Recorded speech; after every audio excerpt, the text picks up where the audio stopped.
আজকে উপস্থিত হয়েছি হাইটেক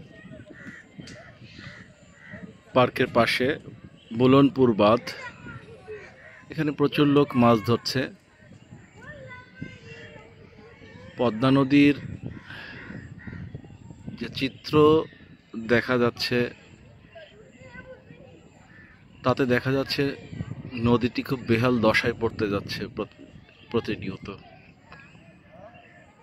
কারণ চর পড়ে গেছে নদীর মাঝখান দিয়ে।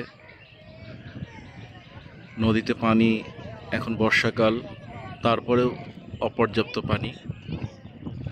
এখান থেকে দেখা যাচ্ছে হাইটেক পার্কের মেইন ভবনটাকে। আজকে শুক্রবার থাকায় প্রচুর লোক এসেছে এখানে কিছুটা বিনোদনের আশায়। জাস্ট বিকেলের সূর্যডোবা বা সূর্যাস্ত যেটাই বলি, এটা দেখার জন্যই ম্যাক্সিমাম লোকজন এখানে আসে। তো যত সময় হলো এসছি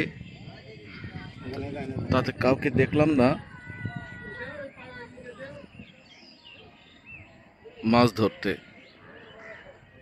নদীতে মাছের পরিমাণও যে খুব একটা বেশি তাও না। যাই হোক, জায়গাটা ভালোই লাগলো দেখতে। অনেকটা ওখানে হলো টি বাঁধ, এখানে অনেকটা আই বাঁধের মতো বলা চলে। সুযোগ হলে আসবেন, ভালোই লাগবে আশা করি। ধন্যবাদ, ভালো থাকবেন সবাই।